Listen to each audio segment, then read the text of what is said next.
assaulted by two of their on-duty colleagues during a dispute over breaking a stoplight. Kirk Wright explains. The complainants, two police constables dressed in civilian clothing, say they were driving their private motor vehicle along the Mandela Highway when they ran the red light at the Portmore intersection close to 2 in the morning. They say immediately after, they saw a vehicle with flashing headlights behind them, but no blue light or siren. Instead, the driver was tooting his horn. The constables say they became fearful and kept driving. They say they only realized it was a police service vehicle when it drove up beside them. Upon realizing it was a police vehicle that was trying to stop me, I stopped. I pulled to my left. The service vehicle then came to the right side of my vehicle, and I identified myself as a police officer. However, I was greeted with hostility, hence I drove off. They say the cops then attempted to use the service vehicle to block them, and they eventually stopped at the stoplight at Duhaney Park. They say that's when the alleged assault started. The policeman who sat in the passenger seat of the private motor vehicle recorded portions of the incident. Welcome back to the Ryme Nation channel. Hope everyone is doing good today. So yes, Ryme Nation family, firstly, I want to wish you guys a happy new year and hope this year treats you guys well. So currently on your screen in a Ryme Nation family, his name is O'Dane Lewis. He is a assistant manager at a hotel in Runaway Bay, St. Anne. He was unalive this morning around 1:20 a.m. Ryme Nation family. So the year just start off and the man them start off with foolishness. So it is alleged that he pulled up in his yard around 1:20, locked up his vehicle, and proceeded to close the gate when hoodlums pounced upon him in a Ryme Nation family and pump can in the man and unalive the man and spot Ryme Nation family. So I have a video of the incident, and that video is too graphic to show on YouTube. So if you don't want to see the video, you can link me. My information will be in the description of this video in terms of the WhatsApp. So my WhatsApp will be in the description of this video, so you guys can reach out to me if you don't want to see the video. But then again, I tell you the video too graphic to show on YouTube. So I have an article from Jamaica Gleaner in relation to this incident. So if you're new to the Ryme Nation channel, please consider subscribing and hitting that notification bell. Whenever you guys subscribe to the channel to grow and helps you to push the channel out there. So please remember to leave a like and leave a comment. So here we go on. Hotel assistant manager killed in Runaway Bay. An investigation has been launched into the fatal shooting of the assistant manager of a hotel in St. Anne early Wednesday morning. The victim, 37-year-old O'Dane Lewis, reportedly worked at the Royal Decameron Hotel in Runaway Bay, St. Anne. Lewis reportedly drove home to Cox Hart, Runaway Bay, about 1:20 a.m. and was in the process of closing his gate when he was attacked. He was taken to the St. Anne's Bay Hospital where he was pronounced dead. No official motive has been established for Lewis' death.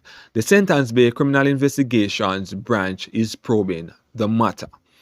So Ryme Nation family, that is the article from Jamaica Gleaner in relation to the unaliving of a assistant hotel manager at the Royal Decameron Hotel in Runaway Bay, St. Anne. As soon as more information is available, I will do a next video and update you guys. So right about now, we are going to move on to our next topic. So in this video in the Ryme Nation family, two off-duty police officers were assaulted by two on-duty police officers, Ryme Nation family. One of the off-duty police officers was driving his private motor vehicle with another police officer in the vehicle. Both of them were off-duty. They were traveling along the Mandela Highway where they broke the stoplight at the Portmore intersection. Some bad 2 o'clock in the morning, Ryme Nation family.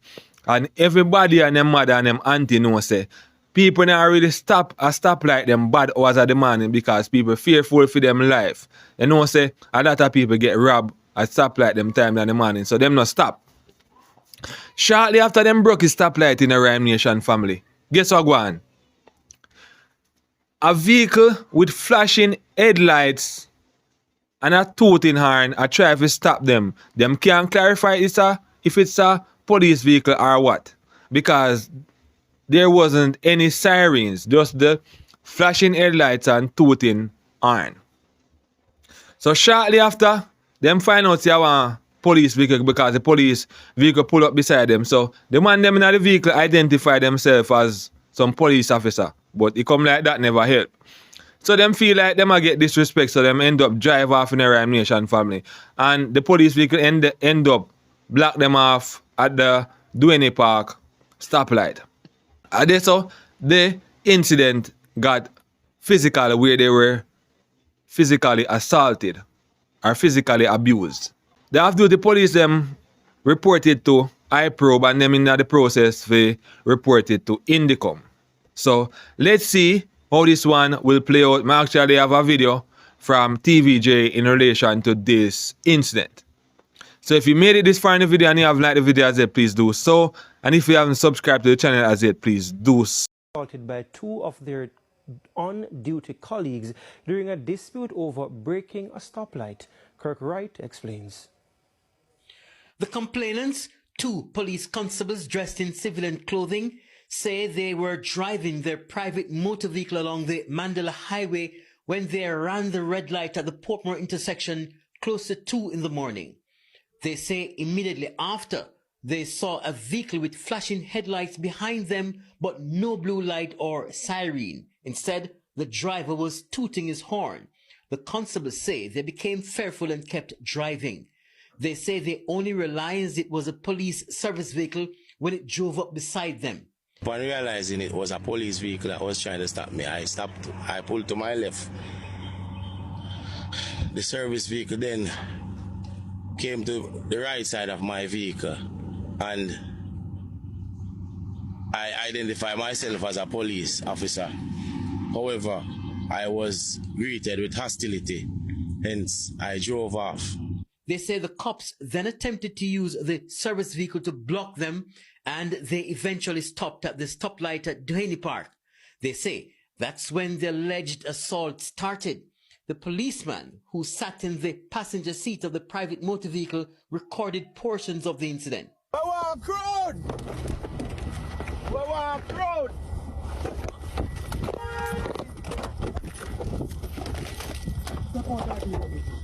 out of the vehicle. You know much instructions we are giving. Big man. Step out of the vehicle. Step out of the vehicle, chief. Give me an answer. Say money might tap me, dog. Step out of the vehicle. I might have something, man. Give me an answer. I'm not fighting no now, dog. As a police, dog. Make sure you have your lawyer, man. Murder!